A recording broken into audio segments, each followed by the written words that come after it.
Let's do it. Welcome to this Battle of Ideas session, Rape and the Law. He said, she said. My name is Luke Gittos. I'm going to be your chair for this discussion, and I'm a paralegal at Human Solicitors working in criminal law. Just to introduce our speakers, first to speak will be Helen Rees, who sat just to my left. Helen is a reader in law at the LSE, focusing specifically on family law, but she's involved in researching the regulation of human intimacy in the family law context, which makes her contribution obviously very relevant to the discussion today. Second to speak will be Marguerite Russell, who is a leading criminal barrister working in criminal law and human rights. She works for Garden Court Chambers, which, if I'm correct, I think Marcel Berlin once described Garden Court as the last Marxist chambers in London. And I'm not so sure how she will take that, or whether it's true, but at least we know what Marcel thinks. Sat to my right is Professor Dan Subotnick. Dan is a professor of law at Touro Law School in New York. He's written on the issue of rape and the issue of rape in relation to the feminist discourse for a very, very long time. He's written numerous articles on the topic. Just one which I found particularly interesting was Copulamus in Pace, a meditation on rape, affirmative consent to sex, and sexual autonomy.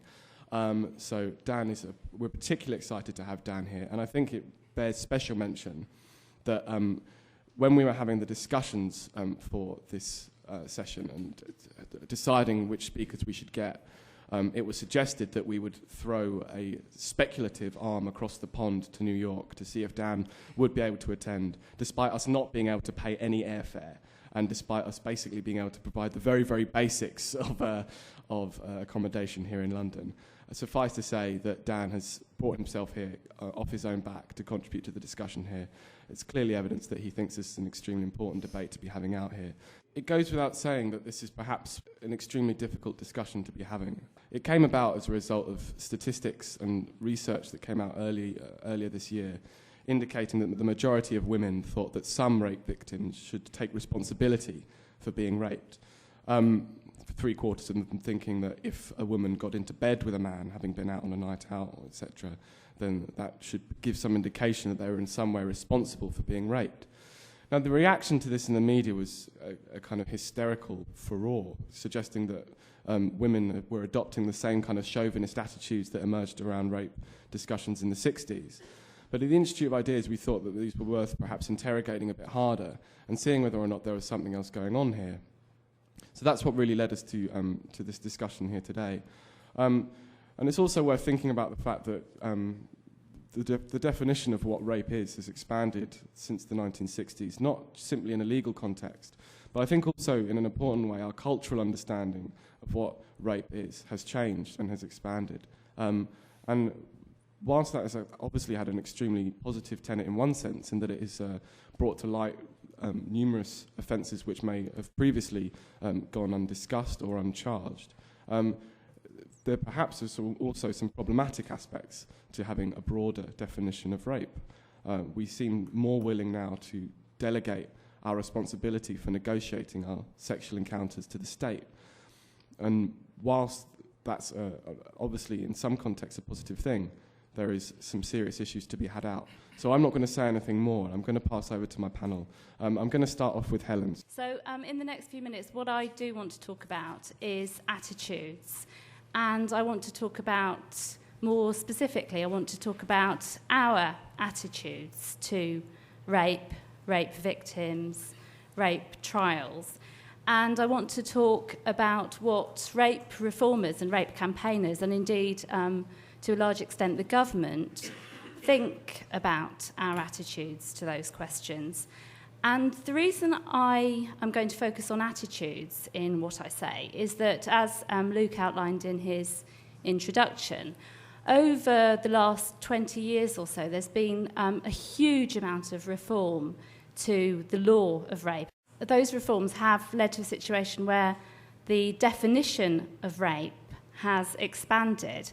And there's been really so much reform in this area that for a lot of rape reformers and rape campaigners, there's an acceptance that really the end of that road has been reached in terms of reforming the law of rape, if we are going to have anything that approximates to a presumption of innocence in rape trials, if we are going to have anything that looks something like a fair trial, then a wide number of rape reformers and rape campaigners accept that the end of that process has come. And I think the Stern report is interesting in its acceptance of that. So that has led then to a turn to interest in the public's attitudes to rape victims and rape trials. So the argument that's put forward is that where rape victims are still getting a raw deal, that's because we, the public, basically have a bad attitude to rape and to rape victims. Essentially, what rape reformers and to a large extent the government is saying is that we, the public, are in thrall of what they describe as rape myths, or to put it perhaps even more unpleasantly in my view, that we, the public, have what is described in the literature as rape-supportive attitudes, which is obviously a really horrible thing to be said and to think about yourself, that you might have an attitude that in any way supports rape. And this really matters, this focus on our attitudes, because it's given rise to a huge range of new proposals for reform, really ranging from, in my view, the sublime to the ridiculous, although I'll let you decide which you think are which. At one end of the scale, we have public information campaigns, like the one that you may have looked at on the website advertising this session, really to educate us out of our bad attitudes on rape. At the other end of the scale, we have proposals to get rid of the jury in rape trials because the jury can't be trusted because they have a bad attitude on this question. Of course, that does rather beg the question of who can be trusted to decide rape trials, because, for example, Jennifer Temkin, in her book on attitudes published a couple of years ago, runs through the whole gamut of different players in the criminal justice system, from judges to police to the CPS to the juries. And she finds that sections of all of those groups have a bad attitude to rape victims. So it does raise the question of who on earth can be trusted to hear these cases. But actually, what I think about our attitudes, public attitudes to rape, is that they're broadly speaking okay, that people do generally have quite reasonable, quite sensible attitudes to the question of rape. Of course, I recognise that some people do have misogynistic and sexist attitudes. It would be absurd to suggest that everybody has a progressive attitude on this question. But I do think that those regressive attitudes are in the minority, they are on the way out, and that most people have a decent attitude on this question. And I think what's really happening here is that rape reformers and rape campaigners are describing as rape myths those views that they don't agree with. And they're describing as rape-supportive attitudes those attitudes that they don't share. And I think this is a very dangerous thing to do when you're talking about an issue which is, as Luke said in his introduction, on the one hand, highly contentious, politically charged, and on the other hand, at the same time, deeply personal, deeply intimate. We're talking about those attitudes which we hold very dear and are very, very personal to ourselves. And if the chair will let me, I'd like to illustrate this point really with the example that he started off his introduction with. These headlines earlier this year, and we've seen them repeated, that 1 in 3 people blames women for being raped. That was the headline in The Guardian, and as Luke suggested, that was repeated really throughout the media. And where this comes from is that a number of surveys have been carried out where members of the public are asked, they're given a range of situations, a woman flirting, a woman going back to a man's house for a drink, a woman wearing a short skirt, a woman being drunk, etc. And they're asked questions about those different scenarios. And then those results are aggregated and we get the headline 1 in 3 people blame women for being raped. But actually, when you look at those surveys, they don't suggest anything of the kind. All the surveys that I've looked at on this question never mention the word blame. They all ask people, do you think a woman bears some responsibility? And responsibility is an interesting word to use because it faces very much two ways. On the one hand, it does face towards blame, but on the other hand, it faces towards causal attribution. And it's really impossible from those survey results to know how much people are saying that women are to blame and how much they are saying, well, if she had behaved differently, maybe this would not have happened. And that gets lost in the media reporting. And I have to say, in the reports by the people who carried out the surveys themselves, they lose that focus on responsibility as opposed to blame. And I think what's happening with these survey results is that we are getting what I would describe as a feedback loop. Because what's happening, I suspect, is that the public, in answering these questions, know that the definition of rape has been widened, and when they're answering these questions, they're grappling with how to answer them, knowing that situation that we have a broader understanding of rape. And the example that I was going to use is the one that Luke mentioned in the introduction, which is the 2/3 of people who think that somebody bears some responsibility for being raped if they get into bed with the person. And as Luke said, in fact, it's more women than men who think that there is some responsibility in that situation. Now, if 2/3 of people think that when you get into bed with somebody, that then entitles them to pin you down, put their hand over your mouth to stop you screaming and force themselves on you, then I would agree that that is a problem. That is not a good attitude to have. But if 2/3 of people are grappling with a wider definition of rape, and what they're saying is that when a woman gets into bed with a man, she is sending a message that she is open to have sex, and that man is entitled to take that climbing into bed as a green light.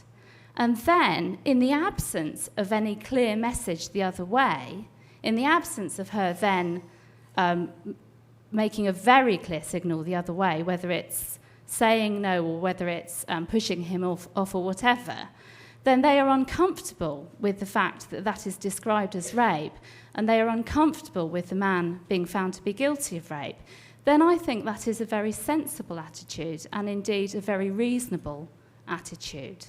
So to finish off, I don't want to be educated out of my attitudes on rape by rape reformers or by the government. I don't want to be shown a public information broadcast. I don't want to be handed a leaflet, and I definitely don't want to be stopped from sitting on a jury.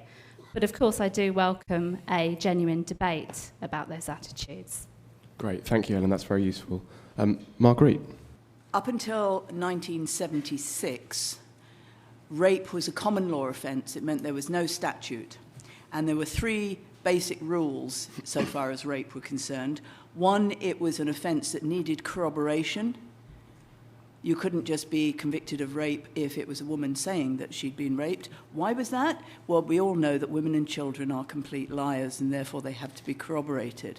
That was a myth that continued and does continue. Secondly, you have to report it to the police almost immediately, because if you don't, then you won't be convicted. We can see how successful that was in the recent London taxi driver case. So I actually called my talk a question of attitudes, but I'm concerned much more about the attitudes in a society which still basically does not give or treat women as equal citizens. And the third thing was that a woman couldn't be raped by her husband. And while we get really smug about how advanced attitudes are in the West, and no doubt we all read, and I'm going to jump ahead, about the young Afghan women who were stoned by men when they complained about the Afghan government allowing a law that allowed basically women could not withhold with consent in marriage. We should remember that it wasn't until 1991 in this country that a woman had a right to withhold her consent in marriage. So let's just, as it were, take this supremely. Gosh, aren't we in the West so advanced in our attitudes? Because we're not. The other thing you should know about rape law is up until quite recently, it was treason to rape the daughter of the monarch, in this case it would have been Princess Anne, unmarried. The minute she married, it was no longer treason. It might be a very serious offence, but it wasn't treason because she had passed into the property rights of her husband then and wasn't of great value to the crown. So when I talk about attitudes in relation to rape, I want to make it absolutely clear that I come from a perspective that says to me, attitudes in rape come from the same place as attitudes towards women. They come from the same place as attitudes, for example, towards women's economic disadvantage, towards pornography, and so on. And if we are going to change attitudes towards women, rape is one of the areas where it still needs to be changed. Why do I say that? And it's all, I hate playing with statistics, but if you do look at the Stern report, when it's rape of a female, there's a 47% conviction rate by the jury for those trial. When it's rape of a male, it's a 77% conviction rate. There are fewer cases for rape of males, but that is indicative that as witnesses, men still have a higher value than women. I want to give an example. When I first started, I helped set up the first rape crisis centre in this country way back. And in 1977, I spoke to a woman who was an executive who'd just faced a rape trial at the Old Bailey. And she was an executive with Shell. She was from the US. She was very high-powered. This guy had broken into her flat, had raped her repeatedly, and then he'd left and taken property. The jury acquitted on the basis of the rape, on the basis that he might have reasonably believed that because she talked to him throughout and was pleasant, that she had consented to that. But they convicted on the burglary because they knew damn well that she wasn't really giving her property away. Now, it is that mindset that kind of distinguishes the sort of attitudes to what consent is about that really is the troubling thing with rape. The other thing I want to say is, I don't know how many of you read in The Guardian last week. There was a very good article by a young man on pornography, an anti-pornography article. But one of the things he was talking about was one particular piece of pornography, which basically was a group of young men driving around in a bus. They pick up a woman. She immediately agrees for money to have sex with them, and then they throw her out. And it's called slut bus or something. I know it's completely hideous. But it's those kind of attitudes which the idea that anyone could create that as any kind of reality, or even that the fantasy could blur into reality. The huge growth in pornography that's occurred, I think, and that certainly when it started was the idea that, oh, gosh, if we have pornography, there won't be so many rapes. If there's pornography, rape and sexual assault will diminish. It hasn't. Attitudes towards women, there's a link with domestic violence. I'm just going to throw that in.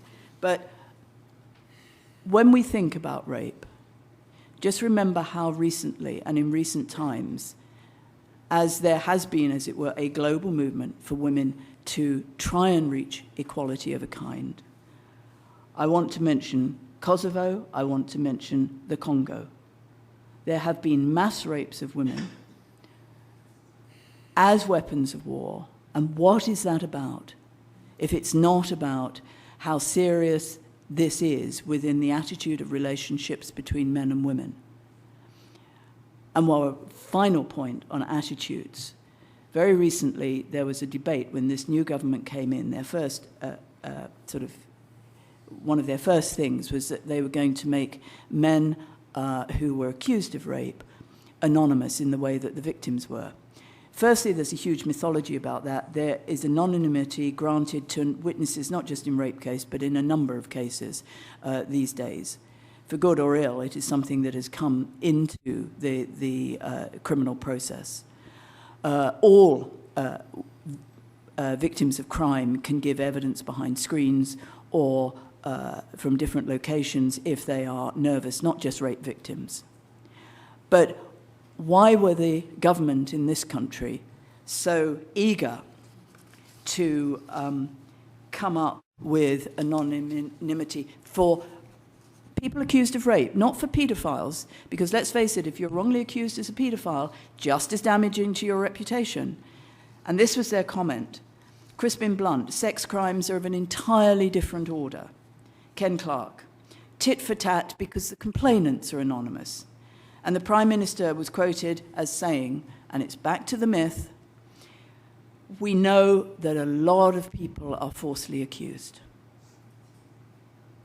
So I think that sort of women have achieved some good results in this area, but we have a long, long way to go before we change society's attitude to both women and rape. Thank you. Dan. Thanks, Luke, Helen, and Marguerite. Perhaps unlike them, I take no responsibility for your reactions today, and that's because Luke has told me that my job is to rile you up. Several years ago, I was mugged, you might be interested to know, and I had nightmares for years about that. And so I want to raise the question, how bad is rape? Here's the answer provided by Michel Foucault, French culture theorist. There is no difference in principle between striking one's fist into someone's face or one's penis into one's sex. That is the response, perhaps, or the ideology of a bully. I reject it, and undoubtedly everybody else in this room rejects it. But it gives us a sense of at least some elements of the population and their response to rape. You have to have some sense of how serious rape is if you're going to deal with the problem. Now, we've come a long way, as Marguerite suggested, in recent years. Number one is in most Anglo-American jurisdictions, we've abolished the corroboration requirement. We have lengthened the statute of limitations for reporting rape. We have enacted rape shield statutes, which preclude discussions about the complainant's sexual history. We have stopped giving jurors warnings about how unreliable women are because of feelings of guilt with respect to sexual activities, which leads them to become delusional. And finally, we have eliminated the requirement that women resist to the utmost. That was the common law rule, at least in the United States. All of these changes have helped in the prosecution of rapists, and they are to be commended. We still have too much rape, and the question is, where do we go from here? Now, the latest incarnation of efforts is in something called affirmative consent. Affirmative consent is the idea that the consent of the female has to be clear and unequivocal, and that furthermore, no should mean no. Now, let's put this a little bit into context. The historical rule was that, as suggested a moment ago, rape required force. That was an element in rape, and that the woman had to resist to the utmost. And surely we've come a long way, and no means no is part of the law in many jurisdictions. Scotland requires consent. Canada probably has the clearest requirement of consent in a declaration by the Supreme Court of Canada, which says that consent cannot be implied. Even that has been problematical for rape theorists, because the problem is a lot of sexual activity and charges of rape take place in the context where alcohol has been consumed, and it's very hard to make a decision about how much alcohol precludes real consent on the part of the woman. To respond to this problem, there's a new movement afoot called Consent Plus that I want to talk about for a moment. And to help capture the ideological underpinnings of this, you might consider this phrase: the question by a critic, the question the law asks is not whether the woman intended, wanted, or desired the sexual activity, but whether she allowed it to take place. So the distinction that this critic wanted was between allowing it to take place and wanting it to take place. And the question is, how do you make that decision? You can't psychoanalyze every complainant, and even if you could, you'd probably not come out with a good answer of what the motivation for the sex was. And this has led the proponents of the Consent Plus movement to introduce a romantic idea of sexual activity, that the partners should talk in advance, declare themselves one way or another, either declare kind of permanent connection or to declare immediate attraction or something, so that there is at least a statement of mutual desire, mutual readiness to engage in sexual activity. Sounds good, but does it make sense? I want to suggest, and I think nobody's going to disagree with me, that sex is not only a human activity, it's an activity that human beings share with horses and rats. And as a result, there are certain things about sex which do not lend themselves to the kinds of conversations that the Sex Plus advocates or the Consent Plus advocates are calling for. And that's the problem. Sex is an animal act, and to the extent that we don't recognize that it is an animal act, at least in part, we are precluding full enjoyment of our sexuality. A Consent Plus standard, in short, gets in the way of our enjoying sex as, at least in part, an animal act. Now, there are also psychological studies that I think militate against a Consent Plus standard. Some years ago, a number of women academics in the United States questioned students and others about how they manifested consent. And the choices were direct verbal, direct nonverbal, indirect verbal, indirect nonverbal, and no response. Now, you might want to think for a second about how you might manifest consent in this room. And my guess is you'll be surprised to know that the plurality answer, I think it was 39% of the women in this study indicated that they manifested consent with no response. No response. Now, what does that mean? It means, I suppose, that at the very least, if a woman is on a couch with a man and the man starts undressing her and she says nothing, that she is manifesting consent, right? No words have to be offered in one direction or another. That is the least that we can infer from this study. That is, in fact, how Lady Chatterley herself manifested consent 100 years ago. Now, there's another study that kind of highlights the underpinnings of this first study, also conducted by a number of women.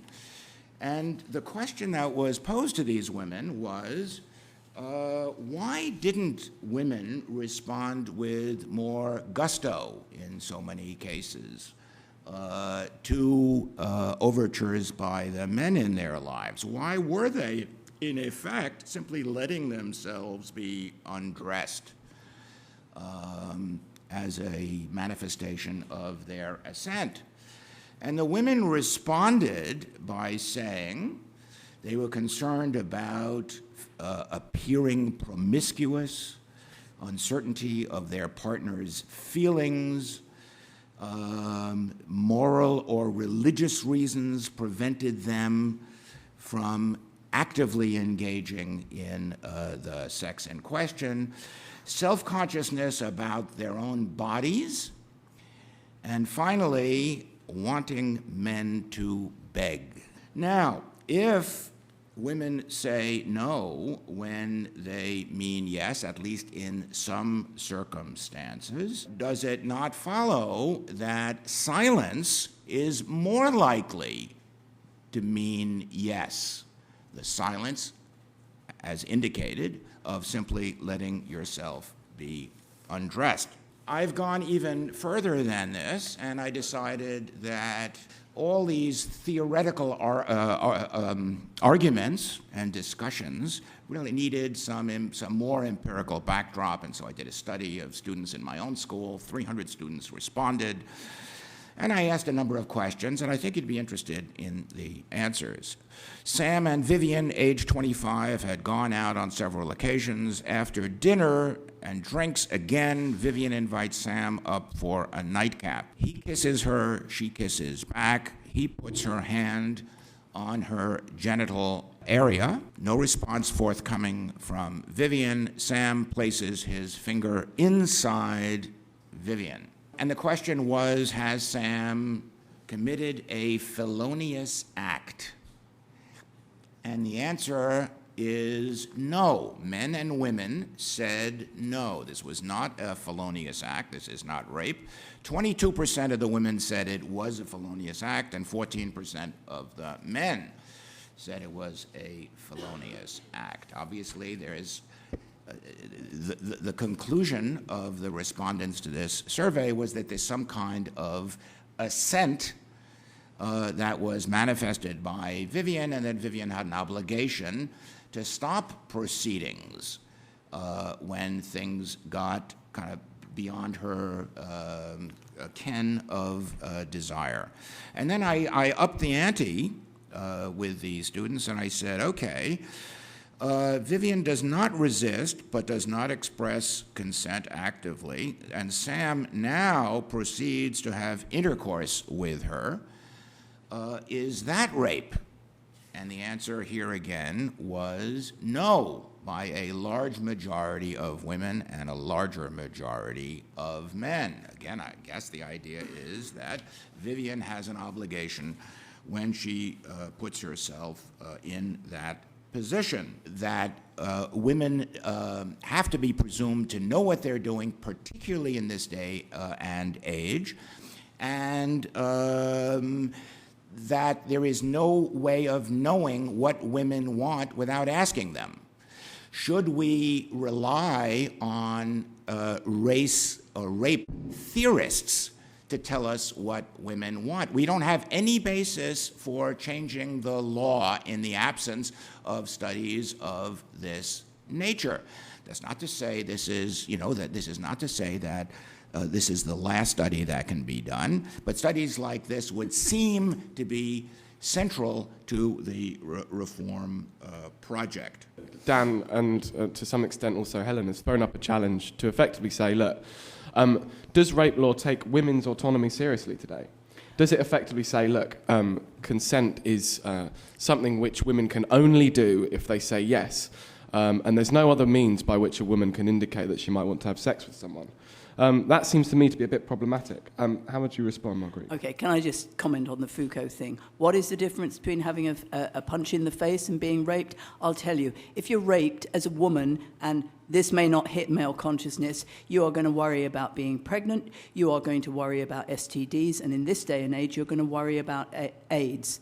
And given the choice between being punched in the face and being raped, guess which most women would take? Foucault may not have understood that, but I think most women do. The question right at the end of Dan's speech, which I really couldn't resist, we don't know what women ask. Well, fucking well ask them. Well, on this point about whether Foucault was wrong or right and what's worse, being punched in the face or being raped, I'm afraid that my answer is that it does all depend. As we're seeing the expansion of our understanding of rape, both in the law and in public understandings, the only answer that you can really give to that is it all does depend on the circumstances. Of course, Marguerite's right to talk about all the consequences that can follow from being raped.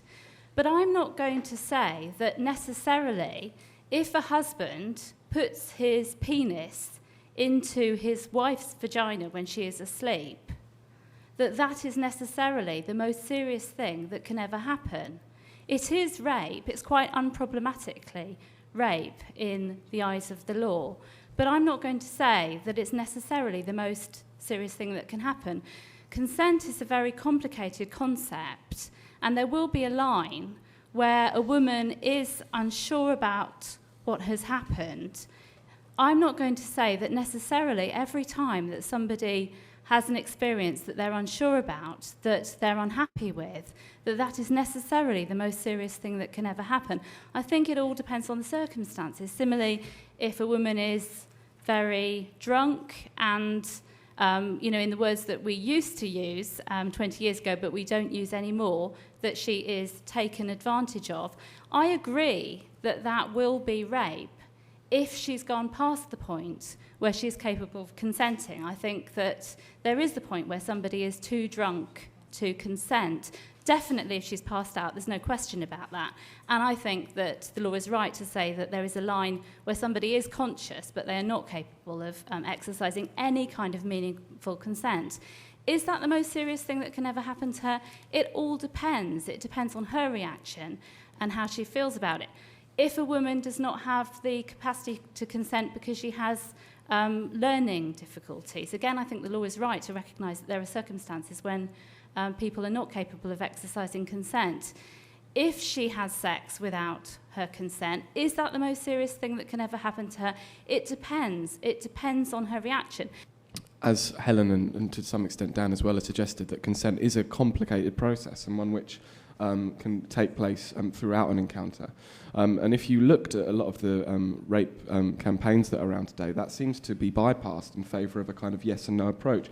I'm just interested, Marguerite, whether or not you think that is a positive development. Because it seems to me that also that the change in rape law that's taken over from the past 30 years does also have a positive dynamic in that it's allowed things like date rape to be recognised, and the fact that husbands can no longer rape their wives. That's undoubtedly a positive development. But there's another tenet to that expansion of the definition of rape, which is a kind of relegation of female autonomy to say that they can't give their consent without saying yes. Now, do you think that's a positive development?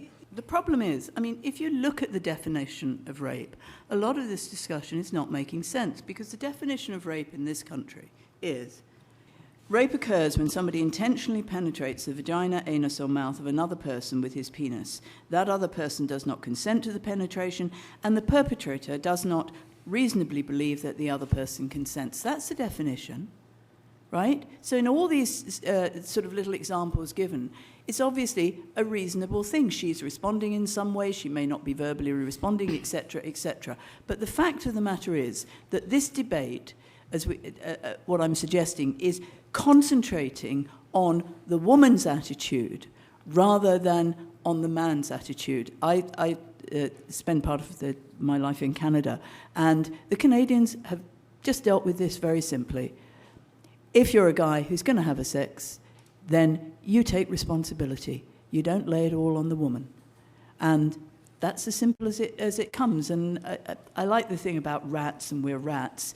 Well, we're also animals when it comes to food, but on the whole, we don't think that we have to have it raw just because we are animals. I'm actually really glad Marguerite mentioned that. I'm going to come out to the audience after I've just asked Dan a question, because I actually don't agree that sex is an animal act. I actually think that human beings are more rational than rats. And I think that maybe we can actually, why not put in a little bit of effort before we take that important step of engaging in a sexual encounter to actually make sure that the other person is consenting. It doesn't seem to me to be a huge job. And also, I mean, I think the idea that you are in effect also relegating both the man and the male and the female's autonomy in that sense. If you're saying that, look, animal instincts take over when people enter into a sexual encounter, and this completely bypasses any responsibility we have to ascertain whether the situation that we're entering into is wanted by both sides, I think you're actually having a negative impact on the autonomy of human beings, Dan. I did not say that we should give in to our animality entirely. What I was saying was, in part, that explains part of human sexuality, and that makes a difference. Sex is not contract. And it can't be contract because of the animality. Thirdly, let me respond to Marguerite's analogy about the open door.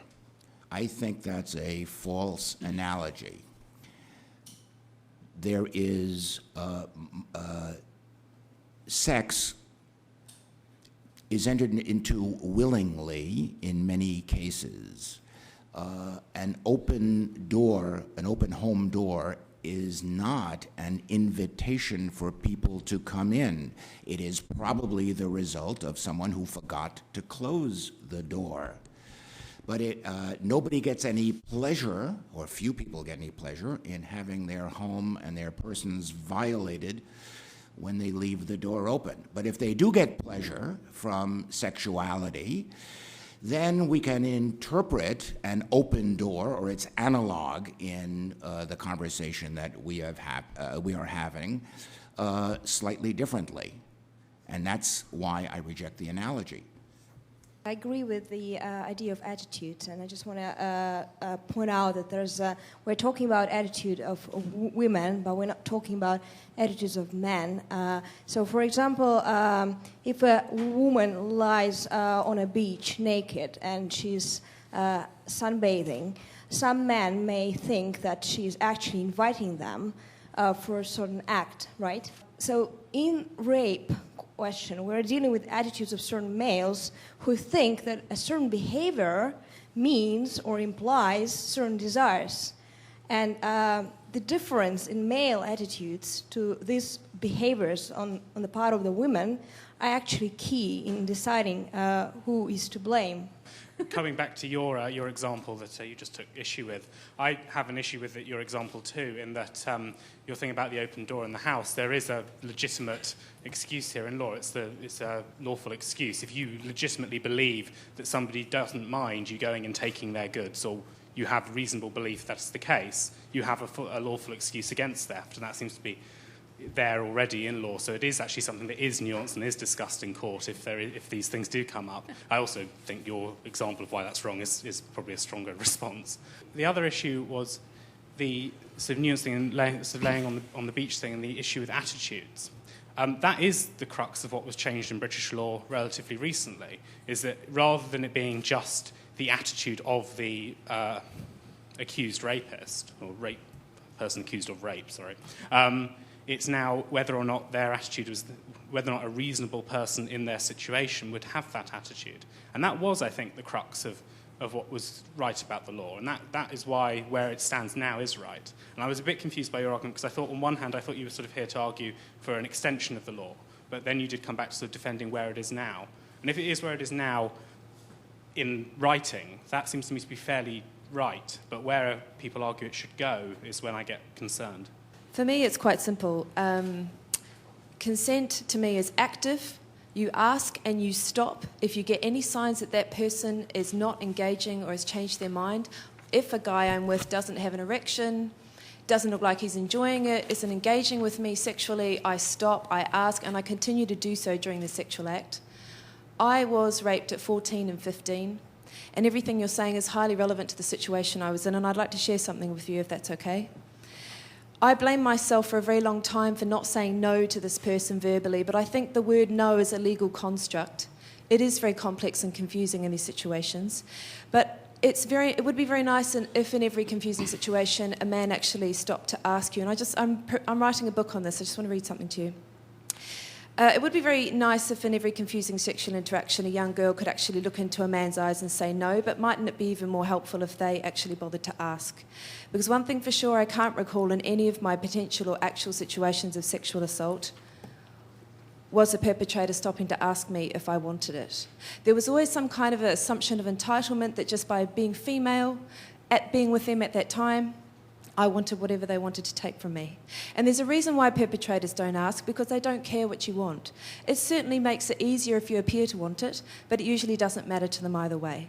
And this is the fallacy of any rape law that puts the onus on a survivor to prove that they didn't want it. I would like my perpetrators to prove that they did. And by the way, I spoke to my rapist last year. He had absolutely nothing to say about what he did. He had no understanding of what he did. Any law that places the onus on victims to prove non-consent treats men as dumb and sexually ignorant. It assumes men know nothing about female arousal, that they couldn't tell an unaroused vagina from an aroused one. They can't tell if there's lubrication or not, whether the vagina feels too tight, whether the girl or woman is in pain. That when they're in the most intimate, vulnerable, sensitive area of a girl or woman's body, literally thrusting repeatedly up inside the middle of her body, they can't tell the difference between pleasure or pain on her face. This is total, unmitigated bullshit. Men who abuse or have abused, crossed a line, pushed a bit too hard, talked her into it, maybe went a bit too far, choose not to concern themselves with consent. Female bodies give many, many signs of willingness or non-willingness. If a man was with a deaf or mute woman, how would he know that she consented? He would have to read her body. He would minimally have to look into her eyes. In my experience, men do not look into your eyes when they sexually assault. They focus on your bits, your body parts, and what they're doing to them. They don't see you as a whole, and taking notice of your eyes and your body's signs might remind them of your humanity. Thank you. You sound to me like an anti-feminist. I like to think of women as resilient, powerful, able to say no, and having the ability to, unless they're in some sort of difficult The Congo or Kosovo or somewhere like that. Right. Yeah. So let's stay Western for this conversation. Yeah, because it doesn't happen here. Okay, so I would like to think of Western women as having resilience. I'd like to think of all women as having resilience, but particularly when you're talking about husband and wife rape, and you're talking about Western countries where women have the power to leave, women have the power to say no. If you're in a relationship in the West, in a country where the divorce rate is higher than 50% and people have lots of opportunities and options to get out of unpleasant relationships, then you have no excuse if you feel like you're being continually raped because your husband wants sex from you. And I think that's a really, really odd attitude to have. So, and I also think there should be a difference between this physical rape, physical harm, and counterfactual thinking, which is the idea that after doing something I didn't really enjoy, not having said no, not having asserted myself as not wanting it, didn't really want to hook up with this guy that wasn't so great, I now feel like he violated me, and I want to put the pressure on him to feel as if he's guilty. And then the difference between that and actually being physically assaulted, physically held down, and penetrated, I think there's a massive difference there, and I don't think the law and the definition of rape accounts for that. I do a lot of work in the field of reproductive health. The phrase that I've heard used is, sex is hot, contraception is cold. That's the difference between it. Now, the reason I'm making this point is because I'm sort of getting a similar kind of sense about this discussion, that seems to me a massive disconnect between the way that people experience and think about sexual relationships. Real life, it's messy. Things are very unclear. It's all a sort of a negotiation, sometimes explicit, sometimes non-explicit. And the discussion that happens in legal and policy circles, which would like to make everything kind of clear and make everything sort of kind of regulated. And I think that is problematic, because I think what you end up with a lot of the time is disorientating people, because when they're told that their instincts are wrong, that their attitudes are wrong, and that they should be looking for example, very formal mechanisms of consent, whether you're looking at the man or the woman, and trying to sort of bring these rules, legal rules, into real life, intimate sexual relationships, I think it does just create a situation where people find it even more difficult to know what they're doing. So I would kind of caution for having a bit less law, really, in the area of intimate life. Well, I think that social attitudes to women and rape have changed a lot in the last 20 years, and that's really my point of departure with Marguerite Russell, because it seems to me that many of her ideas were formed in the 1970s and they haven't really been updated. Now, let me just look at some of your arguments. You see, I don't think you can infer much from the fact that it used to be a treasonable offence to rape the unmarried daughter of the monarch. That merely represents the dead weight of history. If you want to infer anything from that, it's the fact that that offence has now in any event gone. Furthermore, you cannot infer what you want to infer from conviction rates.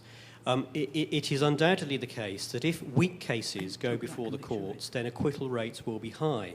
And I would rather than say that the low conviction rates for rapes is a problem of attitudes in the courts, it is more likely to indicate that there are many cases that now go before the courts that shouldn't go near the courts. Now, unless you are going to attack the jury system and the basic law of rape, which no one has done, and I'm not going to do that, I'm going to be a passionate defender of the jury system, I'd like to know what other explanation you give. So that is what it seems to me. This shows that there are many cases, because of these changed social attitudes, particularly by the authorities, attitudes towards women and rape, that there are now many cases that go before the courts that shouldn't get anywhere near the court system. And my question really for the panel is, why is that happening? I would like to suggest an answer. Isn't it because if you look at what is essential about a legal system, it is that instead of people resolving problems themselves, they hand the problem over to an independent person, the judge, who's acting on the basis of laws. Now, obviously, with rape, properly understood, it is entirely correct that those matters go before the court. No woman should have to shoulder the responsibility of taking the offender before the courts to get justice. But why is it that there are these other cases that go before the court system that shouldn't go anywhere near the courts? Isn't that because we now live in a society where we do not respect the autonomy and independence of individuals? And with many of the cases that go before the court, these cases should be sorted out by the individuals concerned resolving them themselves. I gave the example, starting with that last one, I gave the example of the treason just to contextualise a long history and a very short history that's come against it. Attitudes have changed. Look at the taxi driver case. Metropolitan London. Women are saying they got in a black cab and were given alcohol to celebrate something and then raped. And the police treated it as if they were nuts. Look at the Reed case, sexual assault in 2004, 71 separate offences subsequently. Why? Because the police didn't take a DNA test. They didn't take it very seriously. I'm sorry, but if you read the Stern report, yes, there have been improvements. But the idea, just as the idea that women's equality has suddenly magically happened, is absolute nonsense. It hasn't. The attitude of judges, police officers, it's not just juries. I think juries are great. I think by and large juries are one part of the system that works quite well. But the kind of attitudes that pervade society about women and myths about women and women's behaviour still exist. I would suggest that that young woman who spoke about, how wonderful things are in the West, goes to a battered women's shelter, goes to a rape crisis centre and speak to some of the women there, listen to their experience, and then just see how wonderful things are in the West for some women. Obviously, things have got better for a lot of women. I'm not for one moment saying that. So far as the law is concerned, I read you the definition. When we talked about the anecdote that I gave, if you leave your house open, it's a question of blame. It's a question of making people feel guilty for something. That's the crucial difference. That the responsibility is laid on the women in a rape situation, that she must behave in a correct way. If you read the Stern report, people make assumptions about the way that people behave after a rape. Both men and women. Rape, by and large, is against women, but there are men that are raped too. It gets lost in this conversation. Great. And I'm very sorry, but in Canada, the simple idea that if you're going to have sex with someone and you check that that person consents, hasn't created, it's not Chicken Little, the sky hasn't fallen in. It is working. A couple of points that Marguerite just made. I mean, there's some really interesting research from Canada that this hasn't solved any number of problems there. And in fact, it's really thrown back onto women to make sure that they haven't expressed their consent verbally. So I think you can't sort of find I agree with the women who spoke. It's not the entire solution. I think, I agree with the woman who spoke a while ago who said that, these things are messy. It's very difficult to, you can't find a sort of legal solution to all of those problems. I mean, I do agree with you that, I am talking about the West. I agree that terrible things happen across the world. And I think the Stone Report gives a very balanced view on that there are times when, of course, the police could be more sympathetic. And, there's no... obviously, I think that the police should be as sympathetic and as supportive to rape complainants as they possibly can be, at the same time as trying to do justice. This is quite an emotive discussion, obviously, so I just want to come back to the question of statistics, which have been mentioned a few times, and try to sort of put something a little bit colder onto the discussion. We've heard a few times that the conviction rate in rape trials is very much comparable, in fact slightly higher, the latest research shows, than for other serious crimes. So the conviction rate is around 57% of, the number of times that juries find the defendant guilty is 57% in rape trials, which is higher than it is for other serious offences like, for example, grievous bodily harm, or attempted murder, which I think is a very interesting finding, considering that we are talking about a very messy crime, which usually occurs in private, where you don't have usually independent witnesses to what's happened. So I think the fact that we have got that sort of comparable conviction rate in rape really suggests that attitudes have moved on a long way.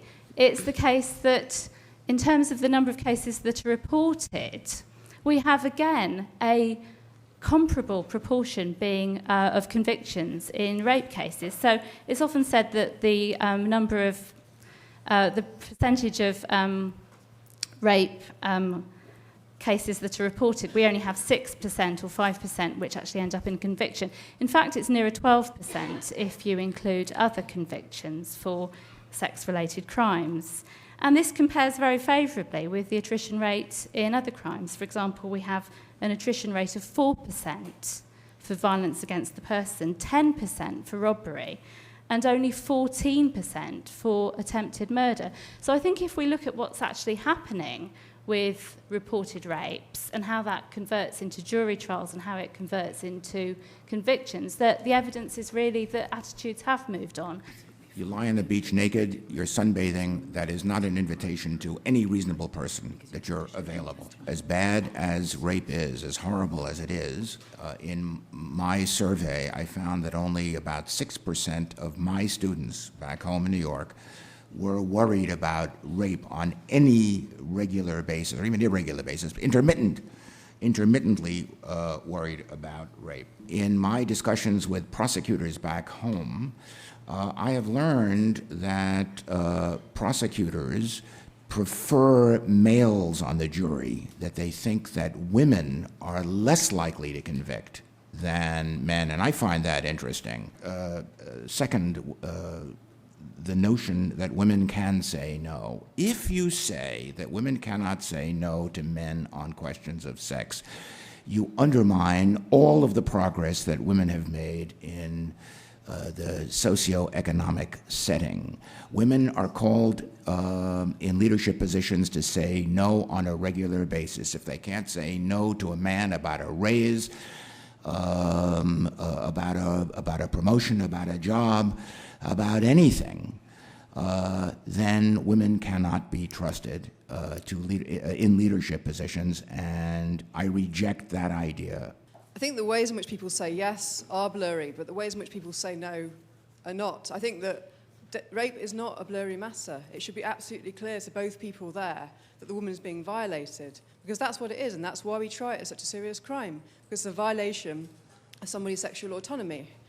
So that line has to be crossed. It has to be clear in people's minds. That doesn't mean she has to fight, because he may have a knife, and most women prefer to be raped than to be stabbed and killed. It seems to me that we've gone from a situation where women couldn't say no, or couldn't be accepted to be saying no because they're all of men's property, or they're their husband's property. Or in Pakistan, if you get raped, then it's your fault and you get tried, because essentially you've been sullied as a potential future husband's property. We've gone straight to that situation where there was no liberal moment and no point at which women could be actually defenders of their autonomy, because that is why it's a terrible crime, because autonomy has been violated, and that's why we try it in that way. So I think the question is not whether rape is blurry or not. It's the trouble is in prosecuting and having the evidence, which, as Helen said, there were no witnesses. If violence was not offered, then what exactly is the evidence? But I think that we have to improve the prosecution of it. The police, in terms of collecting samples, in terms of having rape crisis centres, those sort of things, improve prosecution. But let's be under no doubt that rape is not blurry. The way in which the subject of rape has been discussed today, it almost sees it as a continuation of normal sexual activity taken to an extreme.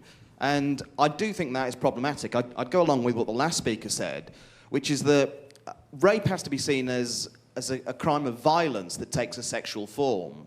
And in that context, it's more that rather than seeing the invitation, or seeing someone lying on a beach as an invitation to engage in sex, that again makes it part of the normal range of activities. Oh, you fancy them, therefore you have a go. That's not really what we're talking about. And in that context, I would extend the idea of Foucault, and instead of saying being punched in the face, is that as bad as being raped, extend it a little further, saying, is being stabbed as bad as being raped? Or my experience is having the shit kicked out of you and being made unconscious as bad as being raped. They're all acts of violence, but because it's a sexual form that it takes and the fetishized nature of sexual relations in society, rape feels worse because of the kind of personal violation of your body.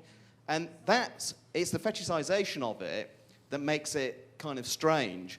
But primarily, that fetishization has to be stripped away in order to treat it for what it is, which is an act of violence. I'd first like to make my massive issue with the point brought up over here is that rape, especially in the circumstance of like the husband and the wife or in the already relationship, yes, it's about sex, but it's also about power.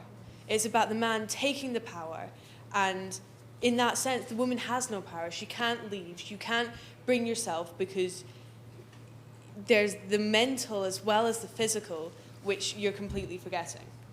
The second point I'd also like to bring up is what this debate seems to kind of be missing is, yeah, if a woman doesn't want to be raped, she should say no. If a woman doesn't want to have sex, she should be able to say no. If she isn't in the mood, she shouldn't go to bed with the guy. On the other hand, legally, she has the right to say no whenever she wants. They should be taught how to stop it happening, but in the eyes of the law, they should be able to say no whenever they want. Does the panel believe that on the issue of rape, the burden should be reversed from the prosecution to prove beyond reasonable doubt towards the defence to prove that rape did not occur? I wanted to kind of talk about the conviction rates that were mentioned, and I think it's important that we take those statistics with a pinch of salt.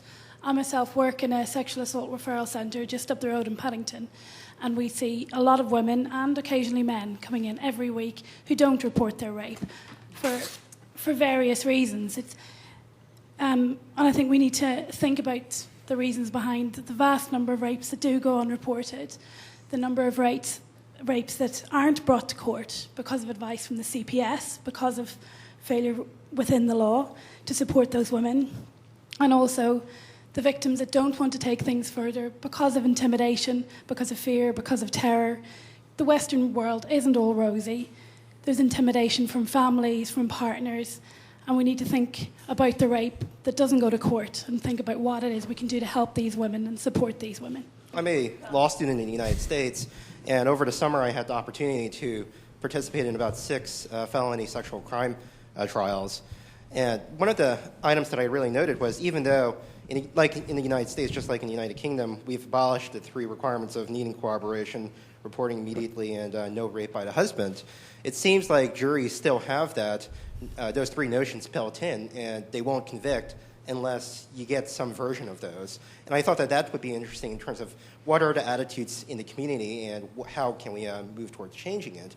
And then in respect to those trials that I have over the summer, I practiced in a jurisdiction that's extremely conservative by the United States standards, which probably would mean that we're slightly to the right of Attila the Hun here. But what if a defendant's convicted, or looking at multiple decades behind bars with minimal parole opportunities? And so the question then becomes, to what weight do we append to the defendant? Are we, by lessening a rape standard, are we basically saying we're lowering the reasonable doubt in rape trials? I think we should be very careful about assuming we've reached some ultimate endpoint of female empowerment. There are often very invisible social norms that are constraining female behaviour, and we've heard evidence of that today in that women are saying no or saying nothing when they mean yes. They're not doing that to exercise some conscious sexual strategy to tease a man. It's because they're picking up on wider social norms that mean that they feel that if they are seen to actively initiate a sexual encounter, that they will be seen as somehow unchaste or unfeminine. So you've said that we're doing a disservice to women if we assume that they can't say no, but your own research has shown that women have a difficulty even saying yes and in making any active choice. So we need to look at wider social norms here. A little bit on the subject of attitudes. I think that sometimes we're looking at attitudes to women, but also like in the whole discussion of rape and how women responsibility as well. Sometimes it seems that we sort of assume that any man on a night out who sees a woman wearing revealing clothing is going to want to rape her or want to jump her, anything like that. But I think it's definitely a fact that there are rapists out there and serious serial rapists. And so I just want to ask, is it not better for women to take precautionary measures, like when they go out, for example, going out in groups and making sure they go home together and things like that, just to avoid the possibility of being raped in a situation like that? And also, in the topic of like the jury and who they view as guilty, in a situation if 2 women got raped and the jurors found out that one was a nun and one was a prostitute, wouldn't it be more likely for them just to side with the nun, regardless of the situation in which it happened? I wasn't ready for that, but because I really wanted to respond to 2 folks who just raised questions. Number one, we're talking about the law here. We're not talking about morality, at least for the moment. So, yes, of course it's true. There are women who are not strong and are not capable of protecting themselves, as well as those who are. But we need a standard for everybody. We cannot have standards for prosecution of rape that depend upon the moral strength of the individual, courage of the individual woman. Secondly, with respect to changing social norms, that has to be done outside of the law also. Either we change the law or we don't, but if we want to change the law in the long term, then we have to change the norms first, and that can't be done through the law first. It's unfair to those who are working within the system. Anything that takes away from rights of defendants in a criminal trial, there's been such a march in the other way, no. But having said that, that does not mean that everybody has to individually and collectively take responsibility for attitudes which pervade our society, that in some way that, as it were, women are not as valued in either their opinions or their person as men, and that any responsibility for something that goes wrong in sex really lies with the woman, not with the man, because that's really what's underlying some of this. There's so many things I'd like to come back on, but I'm going to come back on this thing about there being a clear line between rape and sex that a couple of people said. It's actually quite simple. This is the thing that's given me the most anxiety in preparing for this debate in terms of what I think about it. Because on the one hand, I agree with what you're saying in an ideal world, but that isn't the way that the law now is. Now the law has widened its understanding of rape considerably, so that now what consent means legally is agreement by choice with freedom and capacity to make that choice. And it is a very blurry understanding of consent. So while I agree with Marguerite that some of the reforms of the law have been good, getting rid of the corroboration requirement, allowing marital rape are good reforms, I entirely refute the idea that the law is in a good state as it is now. I think the widening of consent in the law is very, very problematic. And I also, to come back to another question, I also think that the focus on the man's reasonable belief is equally problematic and actually very different from the way that belief is treated in other serious crimes. So do I think that the burden of proof should be reversed? Should the man have to prove that he didn't rape? No, I definitely don't think that. But I'm afraid that we've reached a situation where so many rights have been taken away from the defendant that we are nearly there. Thank you very much indeed. Give me something to dance to. Let's do it.